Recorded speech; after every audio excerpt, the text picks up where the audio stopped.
E aí meus queridos e minhas queridas, tudo bem com vocês? Eu sou o Lucas e eu estou aqui para mais um vídeo de Bleach. E dessa vez trazendo as impressões do terceiro episódio da terceira parte da Guerra Sangrenta de Bleach. E que foi um episódio que trouxe uma solução temporária para os Shinigamis. Porque no episódio passado tinha dado aquela desgraça ali do Ichigo ter destruído o cristal do Rei das Almas por conta do seu sangue Quinch, que carrega as vontades do Yhwach. E que nesse terceiro episódio mostrou a solução temporária que eles vão ter agora. E que assim, esse episódio foi dividido em duas partes. Porque uma parte é essa aí deles tendo a solução temporária, que é com esse capitão aí, o Capitão Kitaki, e que é ele que está segurando as pontas. E a outra parte que interessou todo mundo é a parte do Shunsui encontrando o Aizen, e que é uma parte que todo mundo queria ver, porque todo mundo quer ver o Aizen em ação, e que eu já vou entrar em mais detalhes. Então não se esqueça de deixar seu like para apoiar o canal e se inscrever para não perder os próximos vídeos, seja de Bleach ou de outros animes dessa temporada. E bom, esse episódio começa com uma coisa surpreendente para todos os Shinigamis, porque o Capitão Kitaki, ele fala que ele vai substituir o Rei das Almas, e que é uma coisa que o pessoal não está entendendo, porque do nada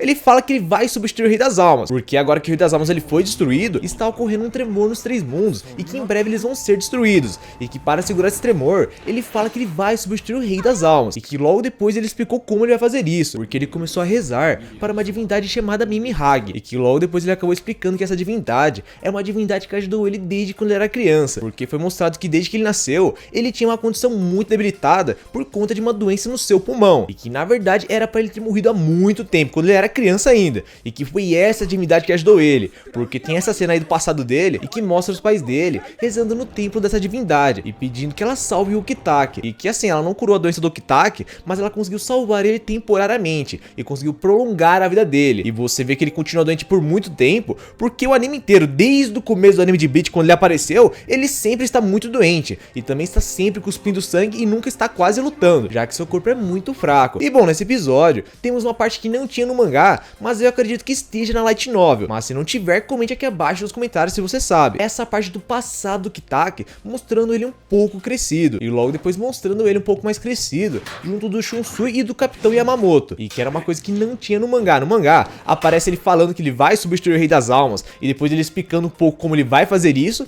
e uma ceninha bem pequena ali, do tempo em que os pais deles rezaram para que ele ficasse bem, para que a divindade salvasse ele. Então essa parte dele um pouco mais crescido, mostrando ele junto do Shunsui, não tinha no mangá, e que essa parte dele com o Shunsui é uma mistura de emoções, porque tem uma parte em que ele pergunta para o Shunsui sobre um certo doce que ele come, porque ele queria levar para os irmãozinhos dele, só que no final ele acabou descobrindo que esse doce tem álcool. Mas a parte interessante da interação entre esses dois é o Kitaki mostrando o altar do Mimi-Hage para o Shunsui, e que era uma coisa que ele já tinha ouvido falar, mas nunca tinha visto. E bom, durante essa conversa, descobrimos a relação dessa divindade chamada Mimi-Hage com o Rei das Almas, porque o Shunsui, ele comenta sobre o olho que está na mão dessa divindade, sobre o olho que está nessa estátua aí que tem o formato de uma mão, e logo depois ele explica sobre o significado de cada mão do Rei das Almas. Enquanto a mão esquerda significa o avanço, a mão direita, que é essa aí que está sendo mostrada, significa a inércia, e que é uma coisa que o Kitaki já suspeitava, porque essa doença não foi curada. E se vocês forem lembrar do cristal do Rei das Almas, mostra que ele está sem as mãos dele, mostra que ele está sem os braços, ou seja, essa mão que abençoou o Kitaki e que deu a vida a ele, prolongou a vida dele até agora,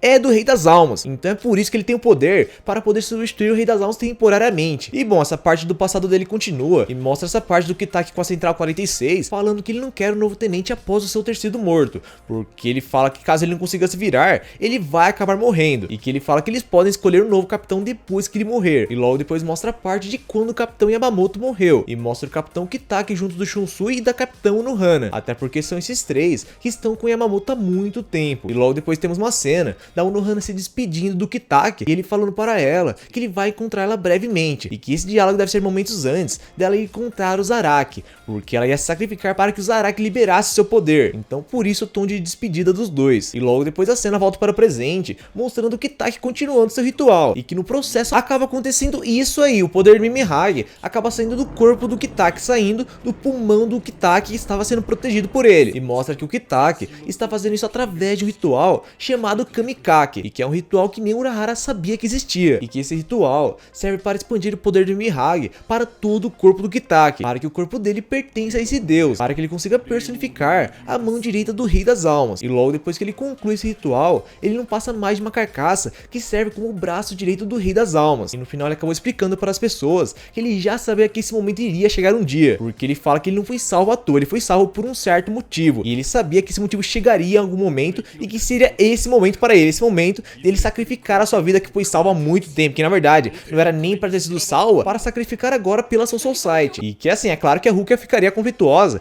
porque é o capitão dela, é o capitão que ela esteve ao lado há muito tempo. Então ela não aceita muito bem essa parte dele acabar se sacrificando e morrendo no final. Até que o Kitaki, ele acaba lembrando a Rukia sobre as duas batalhas que todo mundo tem, e que uma delas é para proteger a vida, enquanto a outra é para defender a honra. E falando em batalha, tem a do Shunsui também, porque logo depois a cena vai para ele e ele também comenta sobre essa mesma frase, sobre essas duas batalhas que as pessoas têm. Só que a dele é uma outra batalha, porque assim, batalhar pela vida, batalhar pela honra, eu não sei se ele está fazendo isso agora, porque nessa cena ele foi ver ninguém mais, ninguém menos do que o Sousuke Aizen, e que é uma parte que várias pessoas queriam ver, porque todo mundo quer ver o Aizen em ação, quer ver quando ele vai entrar em ação. E que o Shunsui ele foi até o Aizen para chamar ele, para ajudar a Soul Society, até porque a situação chegou no ponto crítico. Mas antes de continuarmos essa parte do Aizen com Shunsui, voltamos para a batalha do Ichigo e seus amigos contra o Yahaba, e que mostra eles lutando contra ele, enquanto Orihime tenta usar seus poderes para restaurar o cristal do Rei das Almas. Só que no final não deu certo,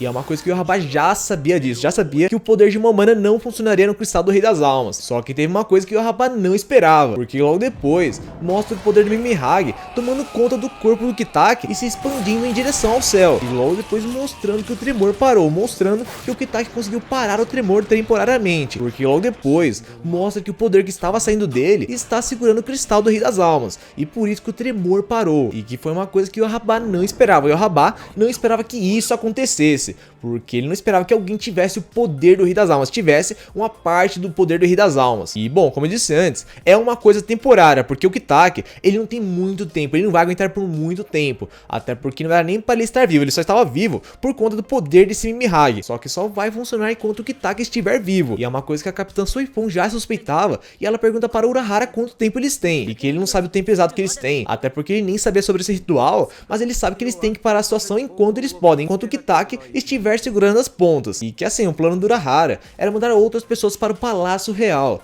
só que ele não vai conseguir por enquanto, porque eles não têm pressão espiritual suficiente para isso, mas que já no próximo episódio eles vão ter a solução para isso. No próximo episódio já vai aparecer a solução, e que na reta final desse episódio voltamos para aquela situação do Shunsui com o Aizen, e que deixaram o Shunsui liberar 3 selos do Aizen, só que ele acabou sendo surpreendido, porque logo depois que ele liberou o selo da boca do Aizen, ele estranhou que o Aizen conseguiu liberar todos os selos, e que foi uma coisa que ele não esperava, foi uma coisa que ele não achava que ele conseguiria fazer, e que isso já mostra o quão absurdo o Aizen é, e que logo depois ele acaba aparecendo na frente dele, e que as outras chaves que o Shunsui usou é do selo do olho esquerdo do Aizen e também dos tornozelos dele, e só foram esses 3 selos que a Central 46 permitiu que o Shunsui usasse, até porque eles reconhecem que a situação é muito crítica, só que eles não liberariam o Aizen facilmente, até porque o Aizen poderia acabar matando o Shunsui, e para evitar que aconteça isso, para evitar que o Aizen mate o Shunsui e saia dessa prisão, a condição para que o Shunsui liberasse os 3 selos do Aizen é que ele carregasse dentro dele a chave dessa prisão,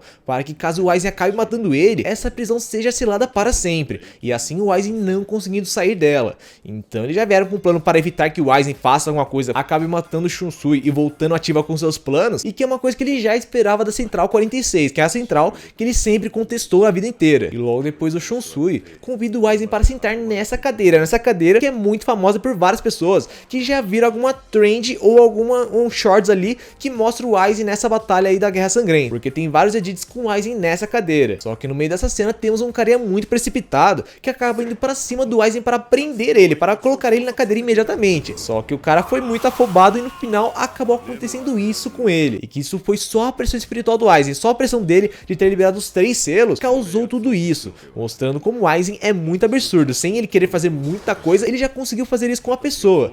Então mostra o quão absurdo ele é, e que caso ele acabe ajudando mesmo, ele vai ser de grande ajuda. Só que o Aizen não é um cara de seguir ordens, não é um cara que vai fazer tudo que as pessoas pedirem ali, não. Ele vai fazer as suas escolhas no meio dessa guerra, e que logo depois ele acaba perguntando para o Shunsui se ele acha que ele vai ajudar nessa guerra. Só que o Shunsui ele fala para o Aizen que ele não está pedindo para ele lutar, mas ele fala para o Aizen que ele acredita que eles compartilham interesses semelhantes, e que logo depois de ouvir isso, ele está mais disposto a ouvir o Shunsui. E é assim que se encerra esse terceiro episódio da terceira parte. Então assim, esse episódio foi para mostrar a solução temporária que eles vão ter, a solução temporária que os Shinigamis vão ter para parar o Yahaba, porque eles não têm muito tempo, até porque o Kitaki não tem muito tempo. E também essa parte do Aizen que serviu para esquentar a volta dele, porque é uma volta muito aguardada que todo mundo quer ver e que devemos ter nos próximos episódios, e que vai ser bem interessante de ver também as pessoas reagindo a isso, porque ninguém gosta do Aizen, ninguém da Soul Society gosta do Aizen. Então a volta dele vai ser uma grande surpresa para todos os Shinigamis, e é uma coisa que a gente vai ver nos próximos episódios. Então é isso, né? O que vocês acharam desse terceiro episódio? Você curtiu essa parte aí da explicação de como Kitaki vai se tornar uma parte do Rei das Almas para controlar a situação temporariamente, e essa parte do Aizen também, essa parte do Aizen aparecendo e surpreendendo todo mundo já no início, surpreendendo nesse pouco tempo, mostrando quão absurdo ele continua, e também o que você espera para o próximo episódio. E também não se esqueça de deixar seu like para apoiar o canal e se inscrever para não perder os próximos vídeos. Então é isso, né? Eu vou ficando por aqui e falou!